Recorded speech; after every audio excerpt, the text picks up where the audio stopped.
We're back to the Neil Haley Show, and my guest today is crime novelist Don Winslow, New York Times bestselling author. Don, thanks for stopping by, and it's always great when you have a new book out, isn't it? It is. It's always exciting, you know.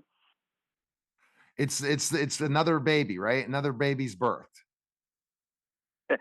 Well, I hate to think of it in those terms because this is my 26th book, so that would make me maybe a little bit more of a father than I'd like. But yeah, it's always like having that newborn. You know, it's exciting. It's a little scary, and good times. You're beating Elon now, so you can just go ahead and tweet that out on X. I have more kids than you, Elon, because of all of my books. So there you go. There we go. All right. All right, go ahead, Lefty, with your first question for Don. Yeah. What got you into writing? You know, I've wanted to be a writer since I was a little kid. My dad was a career Navy guy who loved books. My mom was a librarian, and so books and stories were always around the house. It's funny, there were two siblings in our family. My sister's also a professional novelist with, here we go, 42 novels to her credit, and me. So it's what I've always wanted. You know, Don, I talk to authors all the time, and you get to create your own world. It's somewhere where you can go away from everything else and go into a new universe in a lot of ways as writers. And writers are just a different type of people, in my opinion. Like they like the serene, they like to just sit down and create. Yeah, absolutely. You know, it's funny because I think I've spent more time with people who don't exist than people who actually do. You know, and it's funny because, of course, in my world, eventually everyone is going to do or say what I tell them to, or I delete them. Right? That doesn't work at home, however. Hey, but remember, with the meta, at one point, the metaverse, you might be able to create your own alternative universe, Don, and have all your Oh, you're right. You're right. you could. That's why I'm interested, Don, is I wish that there will be the metaverse, but I think AI shut down that whole Web 3.0 move. I don't know. Yeah, Yeah, everyone's I so think hooked. you're right.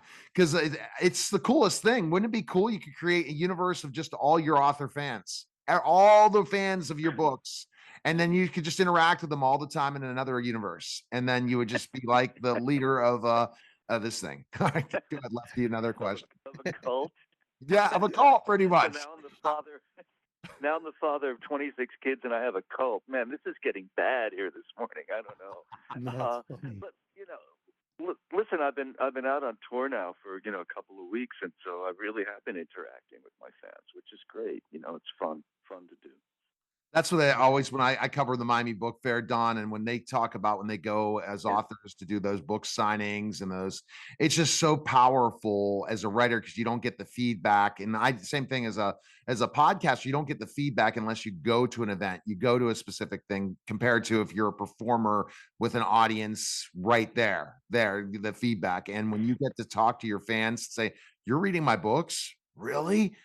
It's got to feel so amazing to when they know more about some of your books than you do, in a way where They often do. You know, they often do because sometimes, I mean, last night someone brought up a book I wrote, 30, 40 years ago, and they've just read it, so it's fresh to them, whereas it's kind of a memory to me.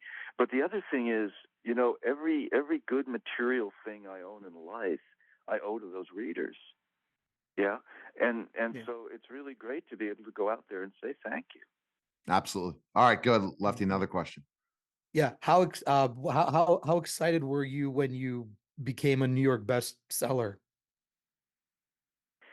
Very excited because look, man, I spent years being told that I wasn't, you know, publishers and agents and editors, kept saying to me, you're not a New York Times best-selling author. You've got to be realistic. You're not this, you're not that. And they wouldn't print enough books for me to become a best-selling author. You can't Mm. sell books that don't exist. And Mhm. I was stuck in that cycle for a long time. So when it happened, yeah, it was pretty amazing. There's two questions to this. First of all, the blueprint. I want it when I write my memoir. and Lefty's producing my documentary, Come Back into Professional Wrestling. And that's the start of it, where I was a minor league pro wrestler. I'm legitimate 6'10", and now I'm going to come back in the ring at 51 after being done at 29 full time. Leading me all the things. So a goal of mine is write my memoir and become a New York Times bestselling author. What do you think it takes to be a New York Times bestselling author? Hard work, as you wrote so many books till it happened, right?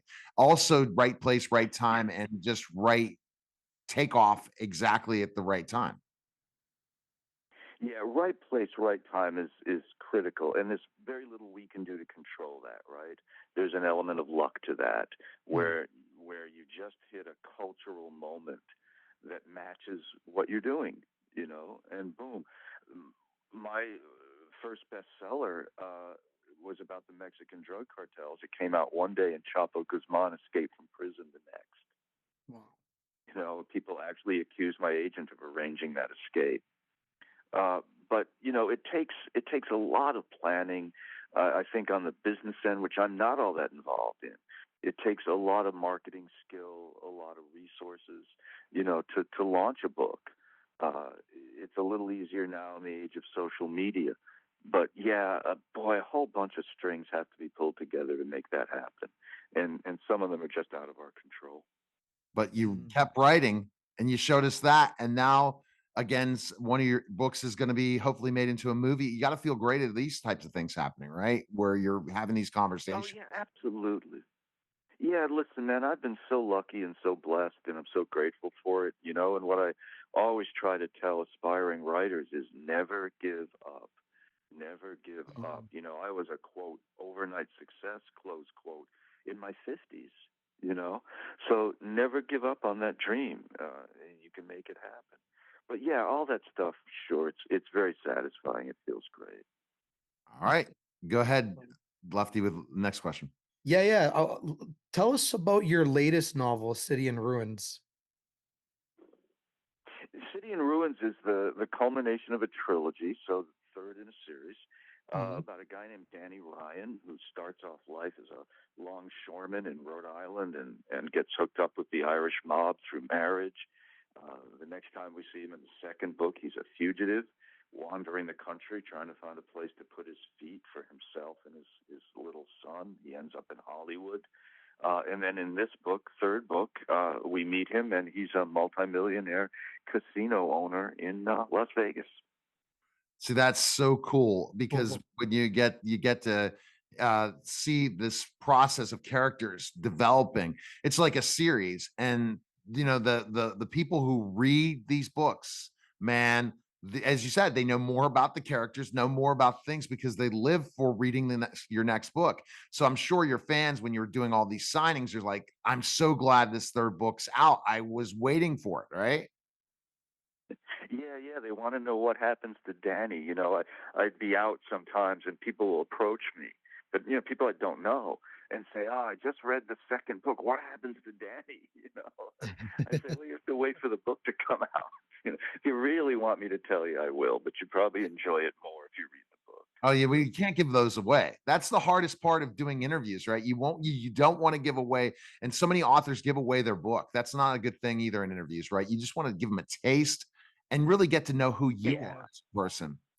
Do you think Yeah, exactly that. Yeah. Last question from I'm do you sorry. Go ahead. think that your brand, the development of your brand to where it is today, how much do you think it is your perseverance yourself, even though you were published so many times, that you have to really put the work in yourself? I think a lot of authors forget about how they're marketing themselves and how they're branding themselves with their books and going out there. Yeah.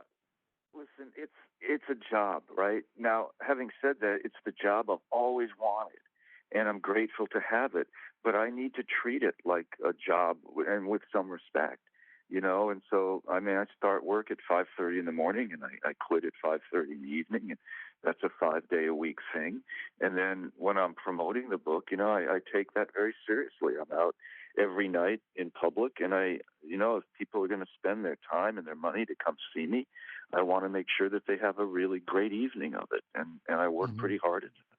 Well, that's it. Hard work, Amazing. perseverance, all successful people. As you're again, being a New York Times bestselling author, you're in a category of very few. And a published author, you're in a category of a very few. And you're teaching people specifically enough in this interview, because I have a lot of authors who'll come back and listen to this, especially when they want me to market them, to say, hey, it's up to you. You can't allow your publisher to be your full marketing. You can't allow other people to do it. You got to do it yourself, and you got to put the effort in and work really hard. And I really appreciate it, Don, what you're able to do. Your book's available on Amazon and all finer bookstores, and definitely look at independent bookstores, right, to purchase your book as well, right? Yeah, absolutely, absolutely. We love those people. All right. Appreciate it, Don. Thanks again. Thank I you. appreciate it. Thanks, guys. You're welcome. Bye-bye. You're listening and watching The Neil Haley Show, and we'll be back in just a moment.